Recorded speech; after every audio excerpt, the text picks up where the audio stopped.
So I was born in Johannesburg, South Africa, moved to the US when I was a couple years old, grew up in North Carolina. I've now lived in the Washington, D.C. area. I have two young boys, a 13-year-old and a 14-year-old. And, at the moment, aside from my hobbies, it's following them with their sports quests. So one's a big-time soccer player, one's a big-time basketball player. So, occasionally I'll get to go play pickup basketball, which I love. I surf, so I try to get to the ocean wherever I can. But otherwise, it's spending time on things that interest me in business. So it's interesting technologies, business models.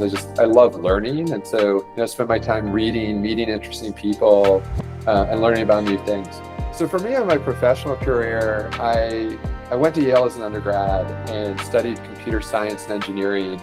Got really interested in entrepreneurship and ended up starting my first company there with two co-founders. And so working with that team, we built that business all the way to where we were lucky enough that it went public. I left right before that IPO because again, I wanted to learn new things. And then I had a second business I started that didn't work at all. So learned a lot of lessons there. About a decade ago, I started a healthcare services business with my father, and we did a large series of acquisitions. So acquiring a number of small to mid-sized medical practices.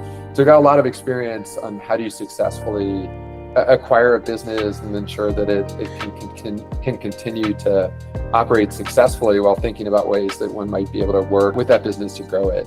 And so that's kind of gets me to where I am today. I do a lot of investing in the venture capital world, and then we decided as a family to go down this path to find the right business for our family to try and acquire.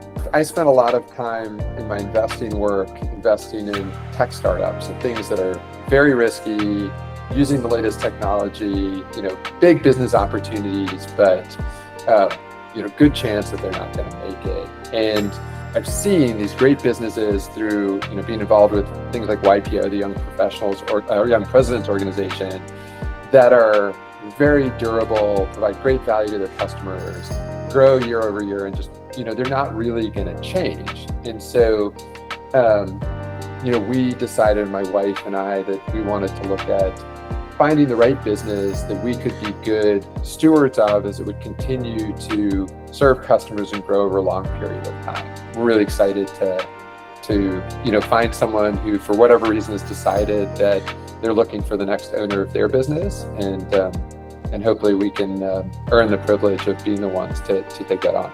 So for me, there are a number of things that are really important, right? So one, value relationships kind of above all. And then to have great relationships, you have to have honesty, integrity. If someone says it's not possible, ask why not, right? Why isn't that possible? Or what might have changed that might make something possible today that wasn't possible a year ago or 5 years ago, 10 years ago? Because the world changes, circumstances change. And sometimes the answer might just be it is possible, it just takes hard work. And so kind of grinding through, figuring out, when you address tough challenges and solve hard problems, that's when you create value. And so kind of remaining dedicated towards that and trying to find other people that believe similarly.